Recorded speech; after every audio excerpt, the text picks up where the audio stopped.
하나님 아버지, 오늘도 금요 예배를 드릴 수 있도록 은혜 주심을 감사합니다. 하나님, 오늘 주님을 사모함으로 모인 식구들을 축복하여 주시고, 하나님, 오늘 간절한 마음으로 드리는 예배와 주님을 향한 찬양, 주님을 향한 간절한 기도가 오늘 하늘에 상달되는 아름다운 시간 되게 도와주시옵소서. 하나님, 한 사람 한 사람 주님 축복하시고 안으시고 이들의 심령을 회복시켜 주시고 하늘문 여시고 오늘 하나님 축복하여 주셔서 오늘 우리 심령이 회복되고 주님을 뜨겁게 만나는 밤이 될수록 인도하여 주옵소서. 특별히 하나님, 오늘 이 밤에 기도의 영이 회복되게 도와주시고 하나님을 뜨겁게 사랑하는 믿음이 회복되는 시간 될수록 인도하여 주시옵소서.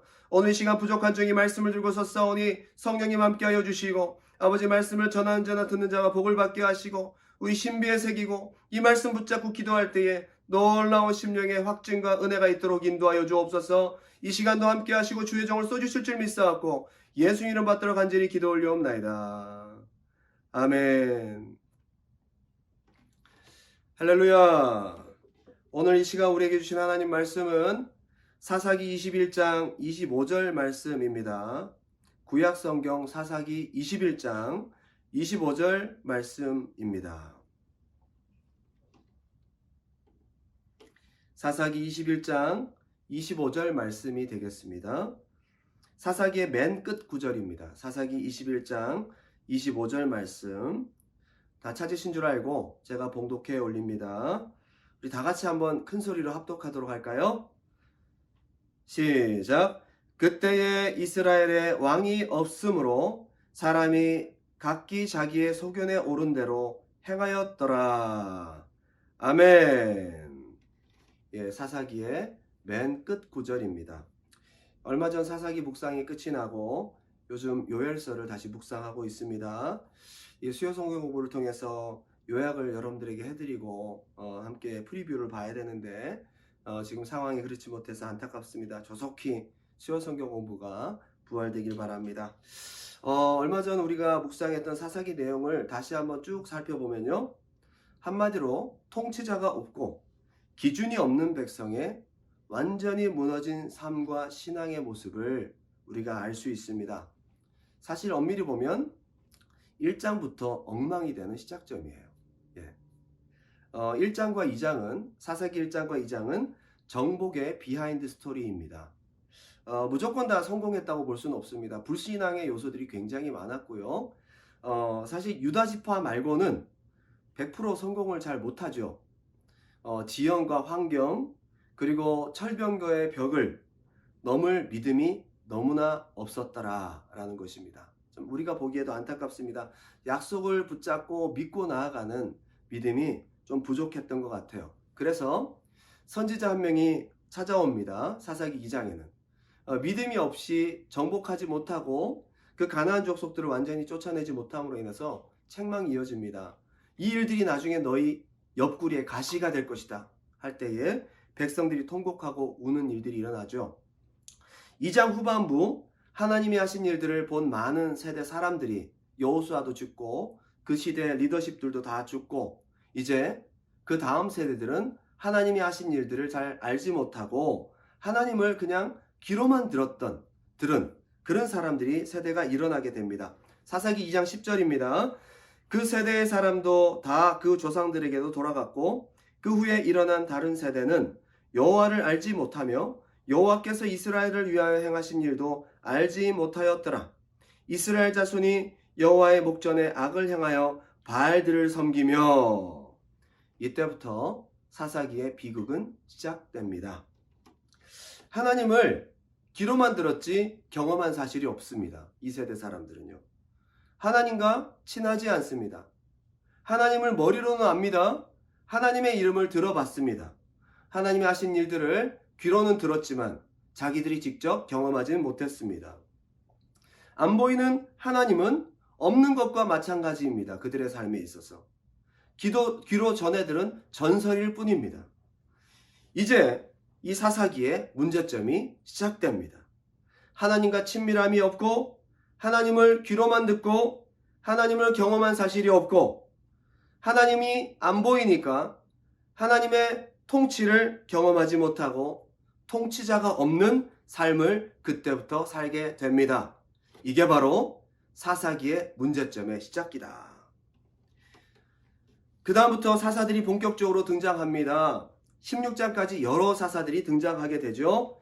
그 사사들이 등장하기 전 엉망으로 진짜 하나님 없는 모습의 극치를 살며 우상 숭배하다가 다른 민족에게 압제를 당하고 정복을 당하게 되고 고통을 당하면 그동안 하나님을 알지는 못하지만 귀로 들었던 그런 하나님에 대한 막연한 동경과 지푸라기 잡는 심정으로 하나님의 이름을 불러봅니다. 그때 하나님은 놀랍게도 그들의 기도를 들으시고 사사들을 예비하셔서 보내십니다. 그래서 그들을 구원하십니다. 기적적인 방법으로 구원하시죠. 그러고 나면 또 엉망이 되고 이런 사이클들이 지루하게 계속 반복되는 것이 16장까지의 사이클입니다. 하나님과 친밀함이 없고 눈에 보이지 않는 하나님을 인정하지 못하는 일상의 삶을 살아가는 사람들의 모습, 평소에 하나님을 왕으로 인정하지 못하고 진짜 죽게 생겼을 때만 하나님을 찾게 되는 모습, 사실 이러한 모습들은 오늘날 우리에게서도 찾아볼 수 있습니다. 평상시 예배나 평상시 기도나 평상시 신앙생활은 그렇게 뜨겁지 않게 그냥 교회를 다니고 살다가 진짜 어려움을 당하게 되면 하나님 살려주세요, 하나님 도와주세요, 그렇게 해서 또 회복되고 나면 또 그 간절함이 금방 없어지고 또 그렇게 형식적인 신앙으로 살다가 또 문제 생기면 또 하나님을 찾고, 사실 사사기 사람들의 모습은 어쩌면 오늘을 살아가는 크리스찬들의 모습과 그렇게 많이 다르지 않은 것 같습니다. 여러분이 영주권의 문제, 사랑하는 사람이 아프다는 문제, 자녀의 문제, 갑작스러운 경제적인 어려움, 사업의 어려움, 그럴 때는 간절하게 기도하고 간절하게 주님을 찾고 예배가 절실하지만 평안하면 눈에 보이지 않는 하나님이 없는 것처럼, 왕이 없는 것처럼 살아가는, 예배도 형식적이 되어버리는 그런 사사기 신자들의 모습이 오늘날 어쩌면 우리의 모습과 닮아있지 않는가, 참 그런 생각들을 해봅니다. 16장의 마지막 사사로 등장한 사람이 누구죠? 바로 삼손입니다. 삼손의 활약, 그 사사들의 이야기는 16장에서 사사기에서 거의 끝이 납니다. 점점 사회도 신앙도 심지어 사사들마저도 마지막 삼손을 마무리로 이야기를 마무리하는 거 보면 사사라는 사람도 이렇게 엉망으로 가고 있구나, 점점 망가져가는 이스라엘의 모습을 우리는 사사기를 통해서 보게 됩니다. 오늘 저는 이 사사기의 내용을 중심으로 두 가지로 함께 은혜를 나누고자 원합니다. 오늘 여러분들이 깨닫고 이 말씀을 붙잡고 진짜 중요한 기도를 우리가 하나님 앞에 오늘 올려드리고 응답받고 회복해야 될 줄 믿습니다. 첫 번째는 왕이신 하나님을 친밀하게 모시지 않는 자의 삶. 한번 따라할까요? 왕이신 하나님을 친밀하게 모시지 않는 자의 삶. 어쩌면 이것이 사사기 사람들의 모습입니다. 참 놀랍게도 사사기의 구조는 특이해요. 진짜 사사기라 그러면 사사들의 스토리가 끝까지 가야 되는데 삼손을 마지막으로 사사들의 스토리는 일단락을 짓습니다. 그리고 17장부터 21장까지는 사사들의 이야기가 등장하지 않습니다. 에필로그 스토리 같은 느낌입니다. 에디드 스토리, 뭔가 첨부된 하나의 이야기, 두 가지의 이야기가 17장부터 21장까지 이어집니다. 거기에는 미가의 신상 이야기, 레위인의 첩으로 인해서 발생한 이야기, 두 가지 이야기가 17장, 18장, 그리고 19장부터 21장까지 주어지는데 거기에 진짜 중요한 핵심적인 스토리가 두 명의 레위인의 이야기라고 볼 수 있어요. 레위인은 누굽니까? 거기 등장한 17장, 18장 미가의 신상에 등장한 그 레위인, 그리고 첩 때문에 문제를 일으키게 되는 레위인의 첩, 그죠? 그 두 사람의 레위인 이야기를 우리가 주목해서 볼 필요가 있습니다. 레위인은 누굽니까? 하나님을 예배하는 자입니다. 레위인은 누굽니까? 왕이신 하나님을 가장 친밀하게 모셔야 될 사람들입니다. 워시퍼입니다. 그들은 영감 있는 사람들입니다. 거룩한 사람들이어야 합니다.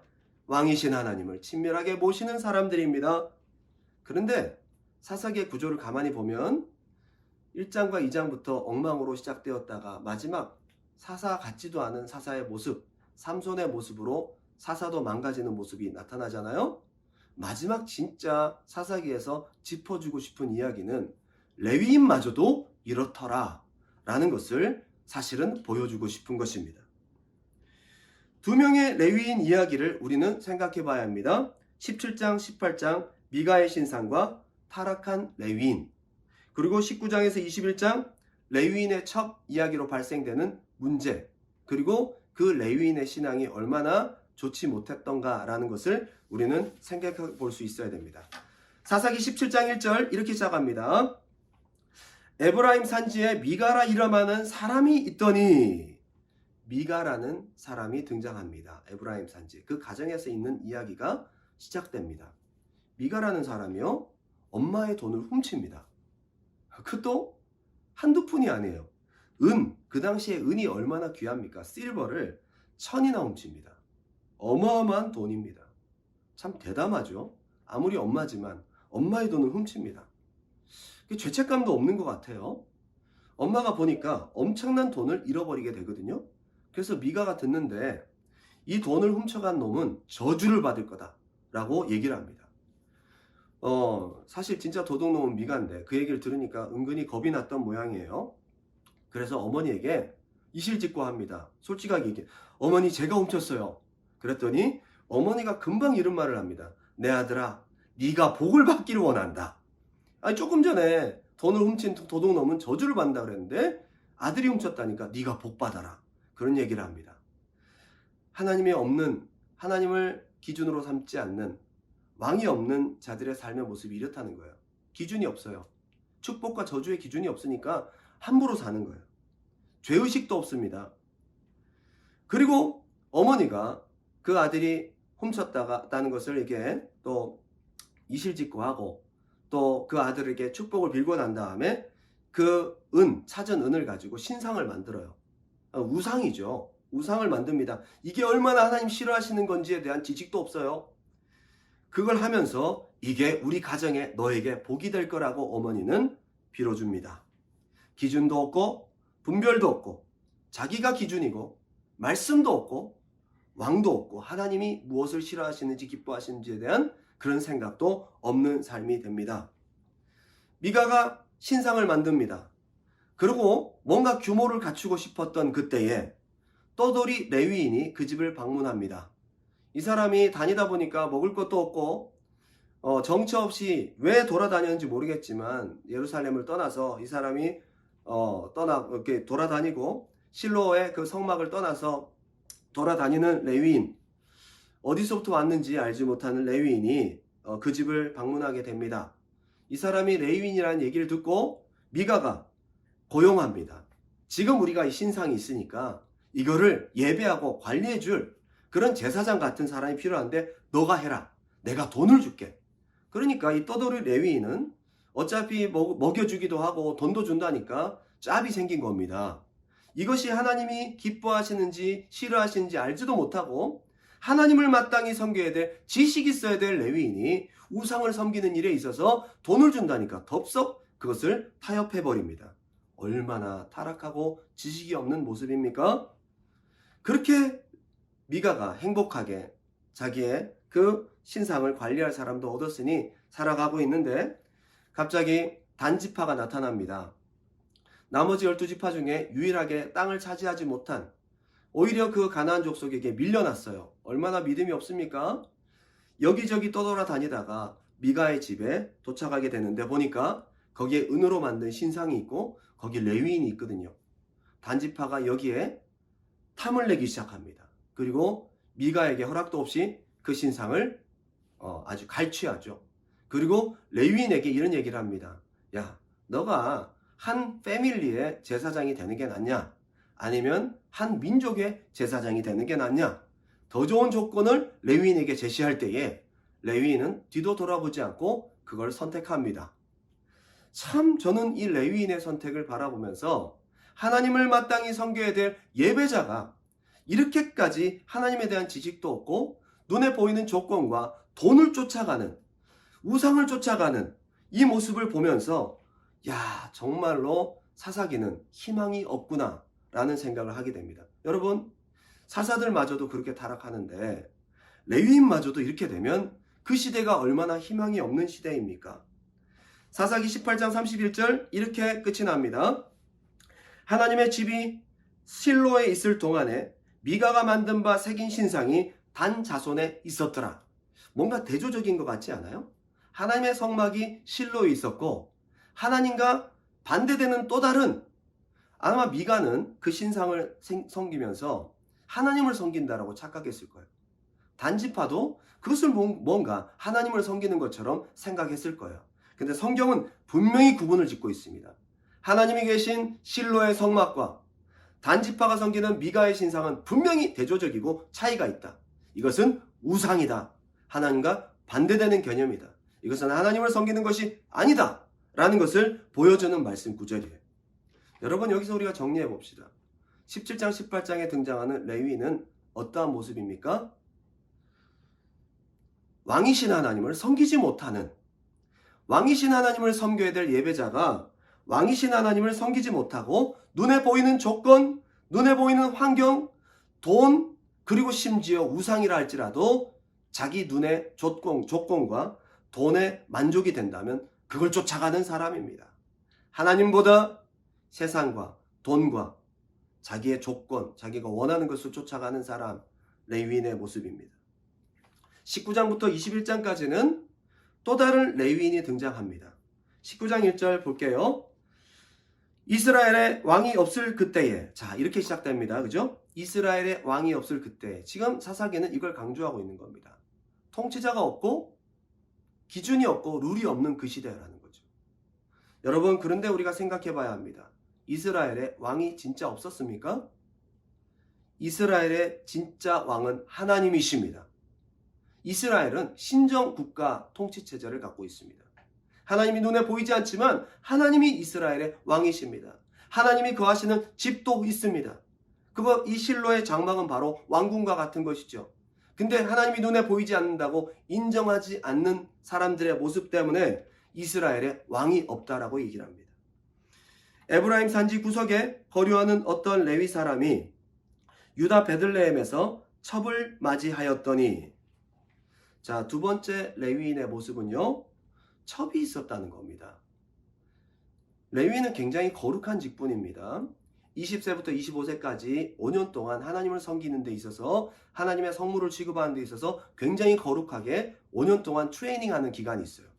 그리고 25세부터 50세까지는요, 몸을 정결하게 하고 하나님의 성물과 하나님을 섬기는 예법에 의해서 굉장히 거룩하게 구별된 사람들입니다. 하나님을 예배해야 될 사람들입니다. 그런데 레위인이 불법을 자행합니다. 첩이 있습니다. 뿐만 아니라 그 첩이 다른 남자와 간음을 해서 쫓겨납니다. 그런데 다른 남자와 간음을 해서 가게 된 그 첩을 레위인은 다시 찾아갑니다. 그때부터 시간을 허송하는 상황을 연출시키죠. 여러분, 레위인은 이렇게 시간을 보내서는 안 됩니다. 하나님 앞에 예배하는데 사명을 위해서 온전히 시간을 써야 하고 마음을 써야 하는데, 간음에서 떠난 자기의 첩을 찾아가는 그 과정에 시간도 허송하고 또 그 여자를 얻어오면 그 레위인은 간음을 또 하게 되는 그런 일들이 벌어지게 됩니다. 그것이 죄인지도 알지 못하는 레위인의 모습을 바라볼 때 안타까운 것입니다.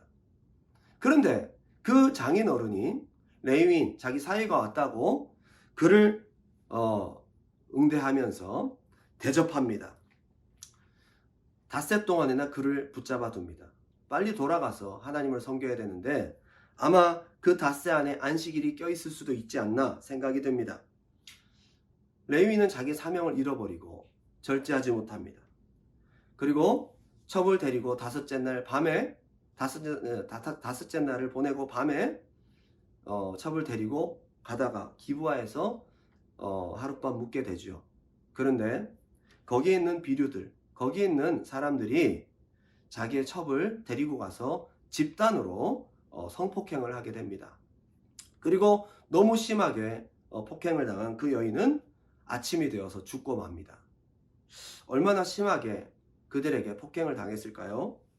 그걸 아침에 일어나서 발견하게 된 레위인이 분노하게 됩니다.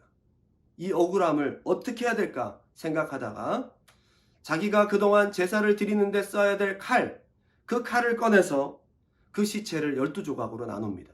그리고 12지파에 그걸 소포로 붙입니다.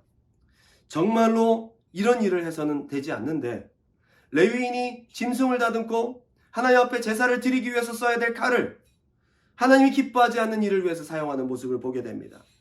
이 모든 것들을 받아든 12지파는 극도로 분노하게 되고 어찌 우리 이스라엘에 이런 일이 발생하게 되었는가 하면서 사람들이 모여들기 시작하고 그래서 그 기브와 베냐민 지파 사람들을 징벌합니다. 한 지파가 거의 없어질 만큼 그들을 징벌하고 그렇게 많은 사람들의 사상자가 나타나게 됩니다. 거룩한 예배자가 되어야 될 사람이 육체의 정과 욕심을 따라 타락하고 그로 인한 수많은 비극들이 발생하게 되는 일들이 바로 19장과 20장과 21장의 내용입니다.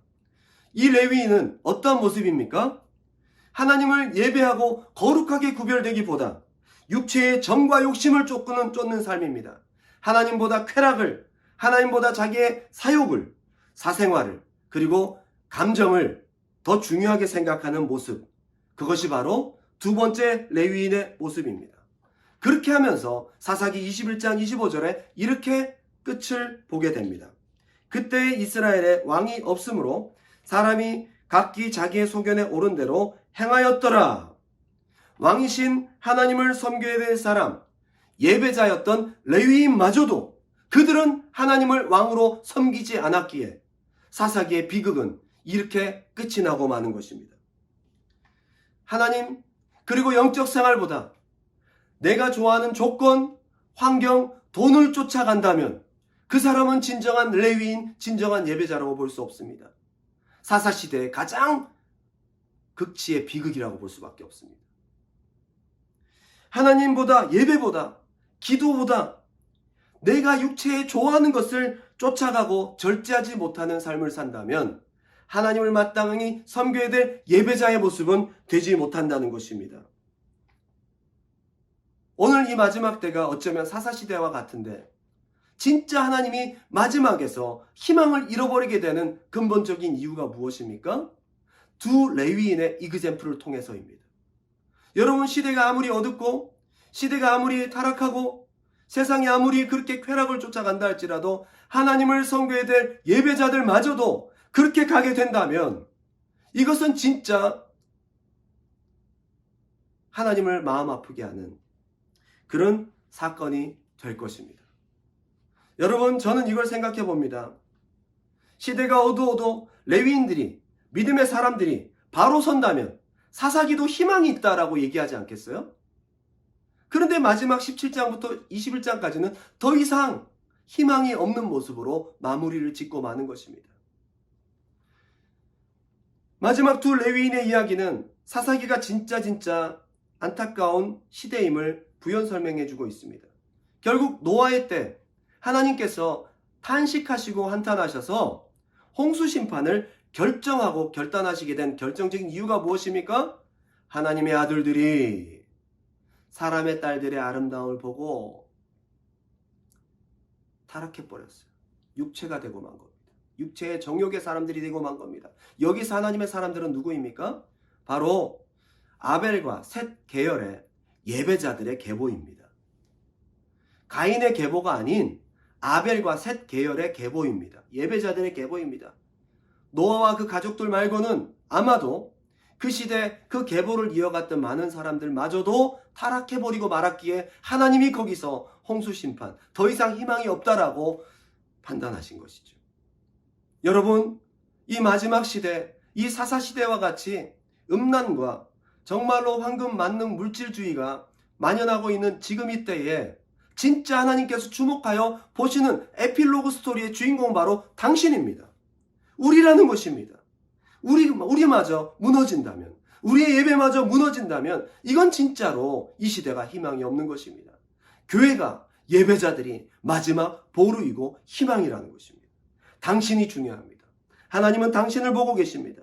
시대가 타락하고 부패해도 당신 하나가 한 사람의 레위인으로서 바로 서게 된다면 희망이 있습니다. 많은 집단, 많은 스토리, 민족의 이야기를 하다가 17장부터 21장까지 2명의 레위인을 주목하고 있는 것을 보시면 많은 이 시대의 많은 사람들, 많은 사람들도 중요하지만 진짜 믿는 당신 한 사람의 예배자, 그 사람이 하나님 앞에 희망의 요소가 될 수 있다는 것을 오늘 저는 보게 되는 것입니다.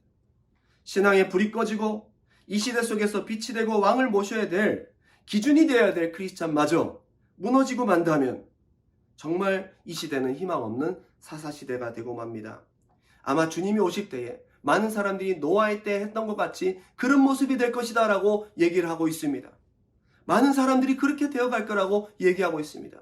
그때 주님이 오실 때에 누구를 찾으실까요?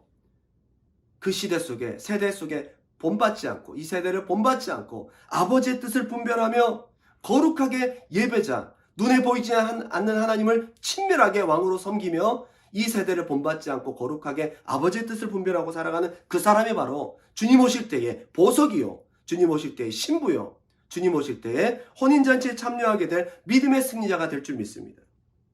믿노라 하는 사람들마저도 다들 기도 안 하고 다들 그렇게 예배하는데요. 여러분, 그거 본받지 마세요. 당신은 이 세대, 이 사람들의 기준을 따라가는 것이 아니라 왕이신 하나님이 기준 되어서 살아가야 되는 사람입니다. 다들 목사님 예배, 신앙생활 이렇게 하는데요. 주일날 한 번만 가면 되잖아요. 우리 교회는 왜 수요 예배도 하고 금요 예배도 하고 저녁마다 기도하고 왜 이렇게 별나게 그렇게 신앙생활 해야 돼요? 그래도 당신은 이 세대를 본받지 않고 다들 그렇게 갈지라도 거룩을 지키며 살아가야 될 하나님의 기대를 한 몸에 받고 있는 레위인이라는 사실을 절대로 잊지 마시기 바랍니다. 할렐루야. 두 번째입니다. 왕을 친밀하게 모시는 자의 행복. 한번 따라합시다. 왕이신 하나님을 친밀하게 모시는 자의 행복입니다. 여러분, 사사시대의 하나님의 눈은 참 레위인을 어쩌면 목마르게 찾고 있는 것 같습니다. 아니, 진짜 신앙의 사람을 목마르게 찾고 있는 것 같습니다. 그런데 보십시오. 하나님의 눈이 찾다가 사사들을 찾다가 삼손에게서 실망하죠. 그래서 레위인을 찾다 보니까 레위인에게서 실망하죠. 사사시대는 왕이 없는 자들의 불행한 삶으로 마무리를 짓고, 그리고 사사시대와 왕정시대의 다리라고 일컫는 룻기를 지나서 왕정시대가 드디어 열리는 사무엘상을 맞이하게 됩니다. 사무엘상, 거기 나오는 엘리와 그리고 사무엘도 역시 사사입니다. 사무엘이 마지막 사사라고 볼 수 있습니다. 물론 사무엘의 아들들이 있지만 그 사사의 활약상이 마지막으로 나타나는 사람은 사무엘입니다. 거기서 누가 등장합니까? 사무엘이 등장합니다. 정말로 목마를 때의 생수 같은 사람, 사사기에서 찾아볼 수 없었던 왕이신 하나님을 제대로 섬겼던 사람이 누굽니까? 사무엘입니다. 사무엘은 진짜 행복한 사람, 가장 중요한 것을 아는 사람, 하나님의 이상이 없고 여전히 자기 소견대로 살아가는 사사시대 마지막 사사인 사무엘, 거기에 하나님의 눈은 머무릅니다. 아마 목마를 때의 생수 한 그릇을 만난 것처럼, 정말로 어두운 시대에 빛을 만난 것처럼 하나님의 눈은 아마도 사무엘에게 픽스되어 있을 것입니다. 심지어 이제는 미가의 신상이나 다른 지역에서 일어나는 우상숭배가 아니라 이제는 하나님의 실로의 성막에 엘리와 그 아들 홈리와 비느하스를 통해서 성막에서마저도 음란과 더러움과 착취와 부정과 거룩하지 못함들이 거기에 있습니다. 이제는 더 이상 진짜로 희망이 없습니다. 실로에 있는 성막에서마저도 이런 부정적인 일들이 자행되고 있습니다. 그때 하나님의 눈은 사무엘을 향하고 있습니다. 여러분, 이렇게 하나님은 찾고 계세요. 사사시대를 통틀어 찾고 계시는 것처럼, 룻기를 지나 사무엘상에 사무엘을 찾는 것처럼 이 시대, 이 사사시대와 같이 어두워져가는 시대에 이 세대를 본받지 아니하고 왕이신 하나님을 친밀하게 모시는 당신 한 사람을 이 시간 하나님은 찾고 계시다는 사실을 잊지 마시기 바랍니다. 사무엘은 한번 따라할까요? 왕이신 하나님을 진짜 사랑하고 진짜 친밀하게 예배하는 자이다. 사사시대 때 없던 인물이 사무엘상에 사무엘에게 나타납니다. 저는 사무엘이 얼마나 그의 영혼이 행복했을까. 아무리 세상이 타락하고 아무리 세상이 어두워도 사무엘 같은 사람이 있는 거예요. 아무리 이 시대가 믿는 사람이 제대로 없고 아무리 기도한 사람이 많이 없고 그래도 사무엘 같은 당신이 하나님 눈에 발견되길 바랍니다. 여러분, 놀랍게도 사사기에 기울어져 가던 모든 침체는 사무엘을 통해서 다시 희망이 시작됩니다. 사무엘이 미스바 운동을 일으켜 이스라엘이 잃어버렸던 블레셋의 땅을 찾기 시작합니다. 다시 회복되기 시작합니다. 하나님의 통치가 이루어지기 시작합니다. 하나님의 아름다운 역사가 나타나기 시작합니다. 출애굽 시대 때 들었던 놀라운 우레의 역사들이 사무엘 시대 때 다시 나타납니다. 하나님이 눈에 보이게 역사하십니다. 회복은 바로 여기서부터 왕이신 하나님을 인정하지 않았던 사람들로부터 침체가 되었다면 왕이신 하나님을 친밀하게 모시고 그분을 사랑하는 사람 사무엘로부터 다시 회복은 시작됩니다. 여러분, 이 시대가 희망이 없고 예배가 침체됐다고 여러분 슬퍼할 필요가 없습니다. 당신이 바로 사무엘과 같은 사람이 되면 되는 것입니다. 사무엘상 3장 1절부터 4절까지 제가 읽어드립니다. 아이 사무엘이 엘리 앞에서 여호와를 섬길 때에는 여호와의 말씀이 희귀하여 이상이 흔히 보이지 않았더라. 엘리의 눈이 점점 어두워 가서 잘 보지 못하는 그때에, 엘리의 눈이 어두웠다는 것을 우리가 생각해 볼 필요가 있는데, 엘리의 눈이 어두웠다는 것은 단순히 시력이 어두웠다는 것보다도 성경은 영적인 의미를 포함하고 있습니다. 분별력이 없어진 것입니다. 그가 자기의 처소에 누웠고 하나님의 등불은 아직 꺼지지 아니하였으며, 여러분, 참 은유적인 표현입니다. 하나님의 등불은 아직 꺼지지 않았다는 거예요. 시대가 아무리 타락하고 힘들고 어려워도 하나님은 아직 계십니다. 사무엘은 하나님의 궤에 있는 여호와의 전 안에 누웠더니, 4절, 여호와께서 사무엘을 부르시는지라. 사무엘아. 사무엘이 내가 여기 있나이다. 사막과 같은 시대에 생수와 같은 음성입니다. 사사시대 때 들리지 않았던 그 음성이 드디어 하나님을 왕으로 모시는 자의 귀에 들리기 시작합니다. 행복한 사람입니다. 여러분, 시대가 아무리 어둡고 타락해도 하나님이 말씀하시는 채널이 있다는 거예요. 그 채널이 당신이 되길 바랍니다. 자기의 소견에 오른 대로 행하는 그 시대에도 하나님이 참된 레위인을 찾고 어둡고 이상이 닫힌 캄캄한 시대에도 하나님의 등불은 아직 꺼지지 않았다는 겁니다. 저는 여전히 주님과의 친밀함에 너무너무 목말라요. 저는 진짜 이것을 회복하고 싶어요. 저는 목사이지만 하나님과의 친밀함을 가장 중요하게 생각합니다. 저는 우리 두란노 교회 가장 중요한 게 뭐라고 생각하십니까? 조직도 어떤 리더십 세우는 것도 교회가 부흥되는 것도 다 중요하지만 더 중요한 게 있습니다. 하나님과의 친밀함을 회복하는 것입니다. 그래서 저희 교회가 기도를 강조합니다. 기도를 위한 기도가 아닙니다. 기도를 통해 하나님을 더 친밀하게, 하나님을 왕으로 모시는 삶을 살으라는 것입니다.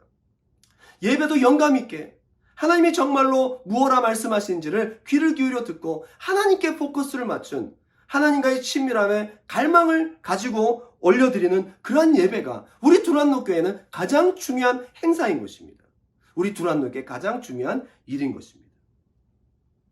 저는 이것이 제 인생에 가장 중요하고 저의 사역에 가장 중요합니다. 왕이신 하나님을 모신 자의 삶, 예배, 기도, 교회가 많은 사람을 늘리고 많은 재정적인 부를 누리고 하는 것이 아니잖아요. 저희는 비즈니스가 아니잖아요. 우리 교회의 가장 중요한 목적과 태스크가 무엇입니까? 바로 하나님과의 친밀함 회복하는 예배와 기도인 것입니다.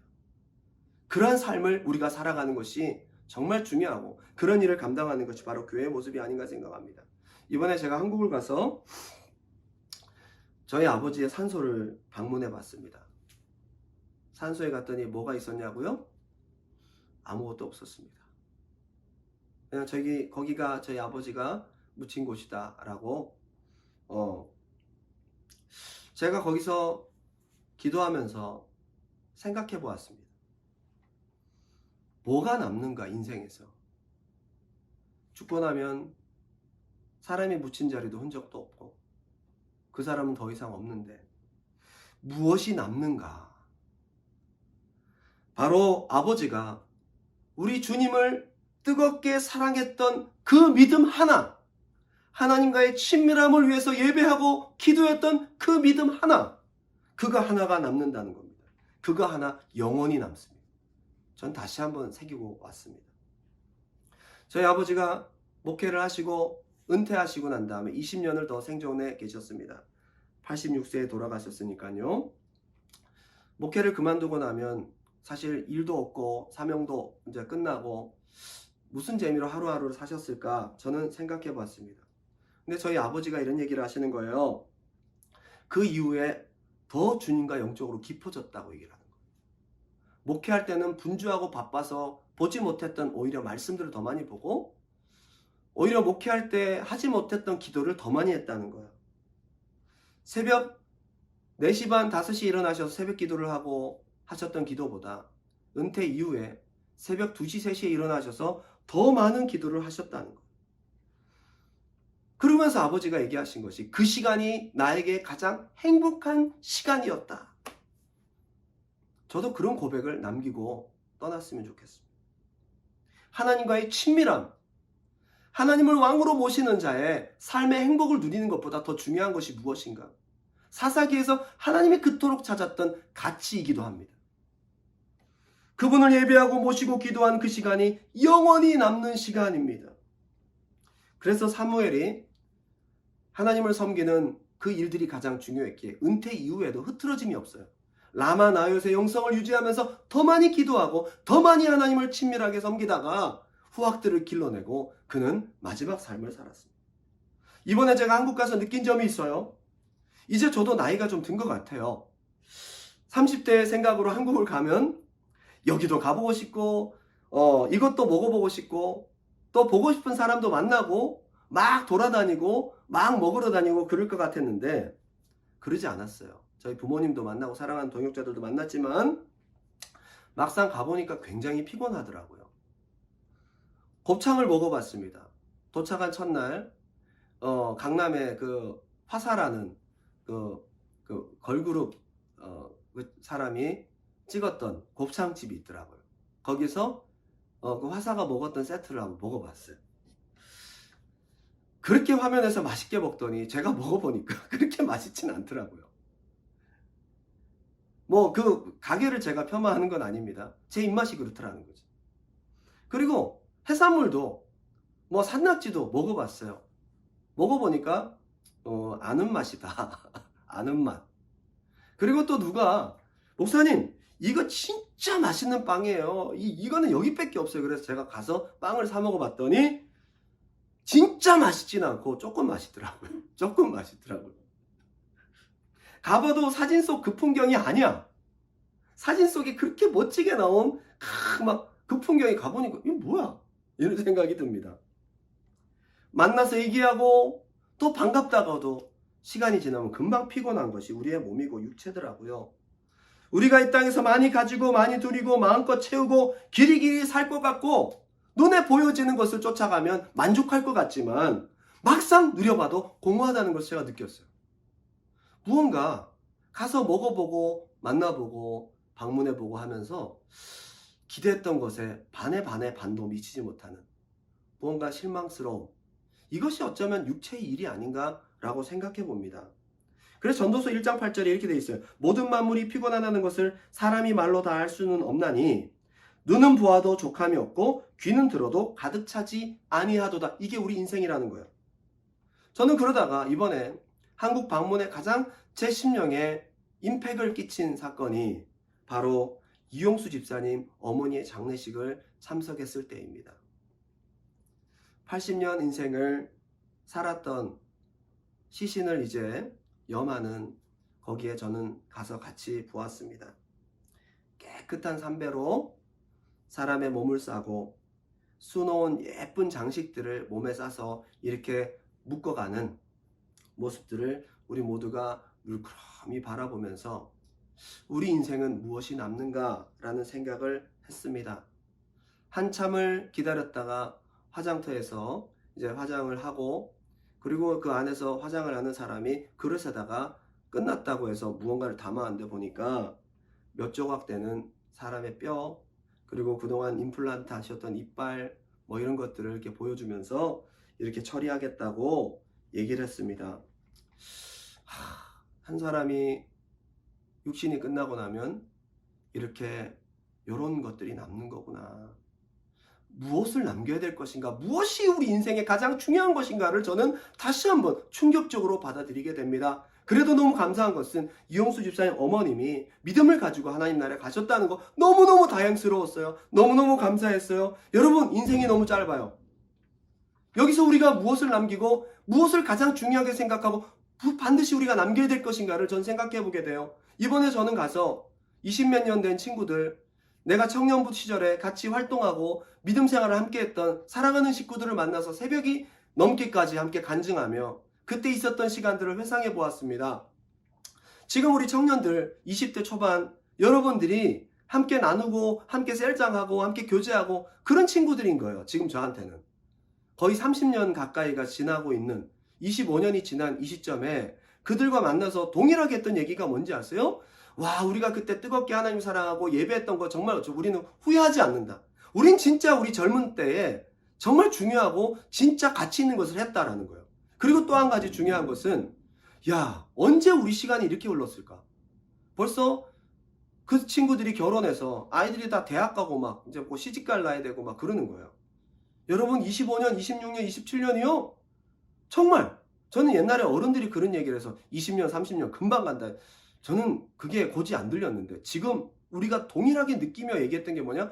인생 정말 금방 갑니다. 제가 그 엊그제 같은 그 인생을 다시 한 번 더 살면 저는 이제 주님을 만날 차례가 되는 겁니다. 나는 인생에서 무엇을 남기고 살아야 될까? 나는 무엇을 가지고 주님을 만나야 될까? 지난해 연예인들이 무리를 일으켰던 멤버 중 한 명이 출소하고 진짜 돌이키는 마음으로 머리를 기르고 제가 11월 7일 예배를 인도할 때 그때 왔더라고요. 전 몰랐어요, 누군지. 근데 그 옆에 앉았는데 머리를 잘생겼더라고요. 예. 그리고 마지막 통성기도 할 때 펑펑 울면서 두 손 들고 기도하더라고요. 아주 잘생겼어요. 성공도 했고요. 누려볼 거 다 누려보고 많이 가져도 보고 인기도 다 가져본 친구예요. 그런데 결국 그 친구가 울며 하나님 앞에 간절히 기도했던 것은 하나님과의 친밀함을 회복시켜 달라는 거예요. 저는 그것을 통해서 다시 한번 느끼게 됩니다.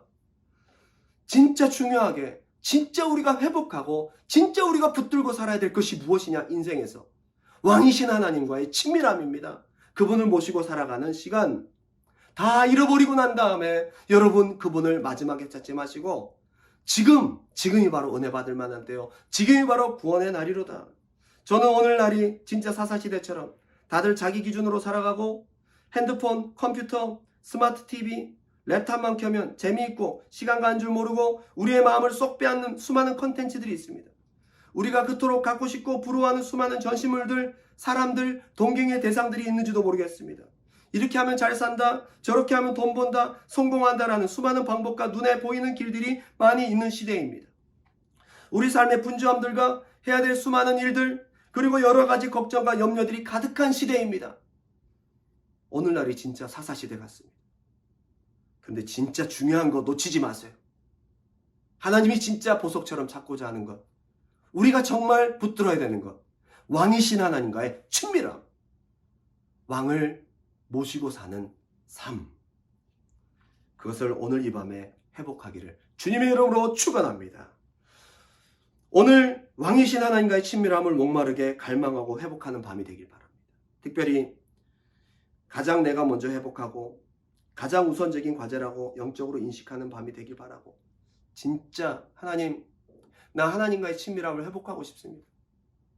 눈에 보이지 않고 손에 잡히지 않는 하나님이 이제 영의 믿음으로, 믿음의 감각으로, 믿음의 시각으로 진짜 눈에 보이듯 사무엘과 같이 하나님과의 친밀함을 누리고 하나님이 내 삶의 기준이 되고 하나님이 내 삶의 빛이 되고 하나님이 내 삶의 가장 중요한 왕이 되어서 나의 삶을 이끌어 가시고 하나님과의 친밀한 소통이 일어나고 회복되는 밤이 되길 원합니다.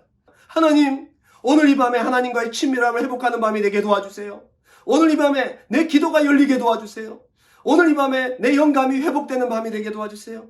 나의 예배가 감화 감동이 있고 하나님을 향한 뜨거운 갈망이 회복되는 밤이 될 수 있도록 주여 도와주시옵소서.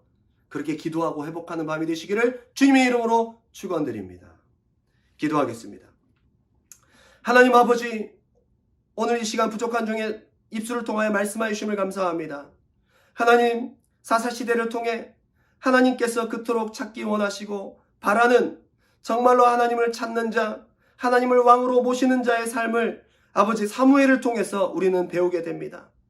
사사시대 정말 힘들고 암흑의 시간이었지만 그래도 하나님 눈에 발견된 사무엘처럼 이 시대에 우리가 하나님 눈에 그렇게 발견되게 도와주시고 하나님을 눈에 보듯 하나님을 우리의 삶의 왕으로 기준으로 모시고 가깝게 친밀하게 하나님을 경험하며 하나님을 모시고 살아가는 그런 믿음의 삶이 될수록 인도하여 주옵소서. 오늘 이 밤에 기도를 회복시켜 주시고 성령께서 역사하시는 밤이 되게 하시기 믿사옵고 이 모든 말씀 우리 주 예수 그리스도 이름 받들어 간절히 기도 올려옵나이다. 아멘.